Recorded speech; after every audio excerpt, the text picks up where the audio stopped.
What's up, guys? Rick here with your sleepers for this week's Corales Puntacana Championship. And let's be real, in a field in the Dominican Republic the week after a major championship, basically all of these guys are sleepers. There's not a ton of name value here, so I'm going to do my best to point out a couple of guys further down the betting board or further down the fantasy player pool that might be of great value to you this week that I can talk a bit more in depth about. So let's not waste any more time. Let's jump into this week's sleepers.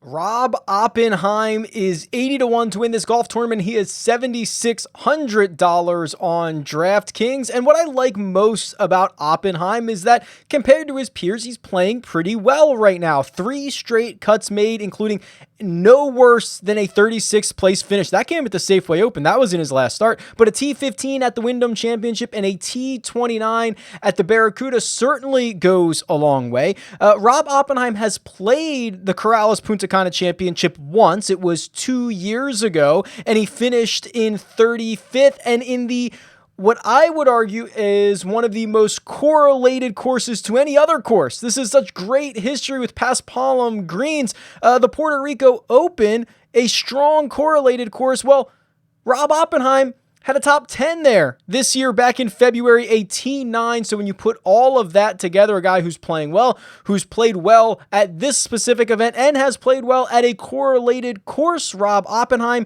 80-1, $7,600 makes for a pretty good value. Will Gordon is $7,600 on DraftKings, and he is now 60-1 to win this golf tournament, which is important because he opened up at 90. And then he got bet down to 66, and then he got bet down again to 60. And what that tells me is that he could be the most undervalued golfer on this slate and in this field, because you have to remember, especially on fantasy, where those prices are not changing and they closely align with the opening outright odds from the point of where Gordon opened at to where he is currently, and this might even continue to change. It's probably $1,000 difference in fantasy pricing. And the reason for the optimism around Will Gordon is, 3 consecutive cuts made. He's played well in the last season on the PGA Tour, including that T3 at the Travelers Championship. That's where he earned that special temporary membership status, where he was able to achieve his tour card for this season. And of course, he played well at the Puerto Rico Open. He had a 20th place finish there. So all the things trending in the right direction for Will Gordon. And if you missed out on the 90 number, 60 is still pretty good, but that fantasy price, that salary, that's not going to change throughout the week, and arguments could be made that he is the most mispriced golfer on the slate based on everything I've outlined thus far. Another 80-1 golfer is Doug Ghim, who is $7,300 on DraftKings, and we've seen some real results from Ghim in his last 4 starts. Not only a T18 at the 3M Open, but he also, in his last start, finished T14 at the Safeway, and those fields are going to run laps around what we expect to see in the Dominican Republic this week, and I've been talking all week long about that correlated course, that correlated event, the Puerto Rico Open. In February, Doug Ghim finished in a tie for 20th. He's a guy who's been working his way through the Korn Ferry Tour. He plays with a lot of passion. The results are coming together, and I think Doug Ghim could add a lot of flexibility to either your betting card or your lineups for this week in Punta Cana.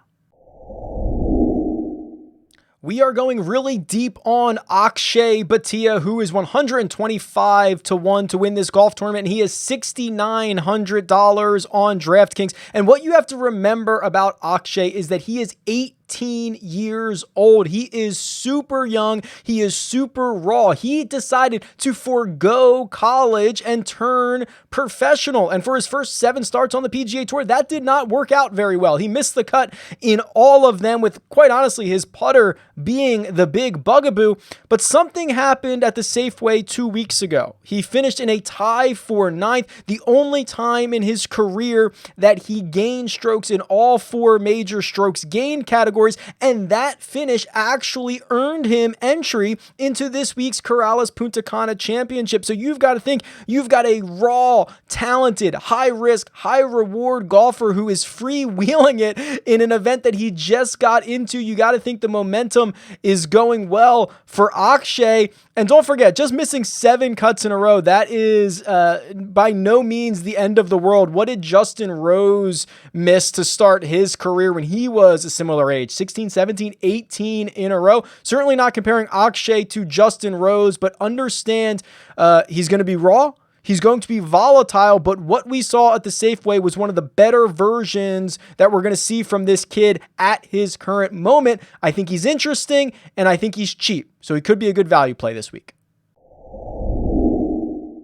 The Canadian Michael Glig is 175 to 1 to win this golf tournament. He is $6,500 on DraftKings. And do I really think Glig is going to win this golf tournament? No, not necessarily, but I'm comparing him to his peers, and he stands out in a big way. I couldn't find anybody under 7,000, basically, who had made 2 or more consecutive cuts, except Glig, who's done it in 4 straight starts on the PGA Tour and 5 straight events, if you include the Lincoln Land Championship on the Corn Ferry Tour, which was the week before the Safeway. So he's able to find the weekend, which is, at this price point, all you're really asking him to do. And the finishes have been pretty solid. A T26 at the 3M, a T25 at the Barracuda, and then in his most recent start, a T14 in Napa at the Safeway. I think it's pretty clear that in the last, the bottom 800, 900, maybe even $1,000 of the DraftKings player pool, Glig is the guy who gives you the best chance to find the weekend, and he opens up a lot of other options. There you go. In a field full of sleepers, these are the deep sleepers, the sleepiest of golfers. I hope that helps you construct lineups, maybe fire a couple top 10, top 20 bets, something of that nature. Tell me who I missed. Tweet me at RickRunGood or leave a comment below. Best of luck this week, and I'll talk to you soon.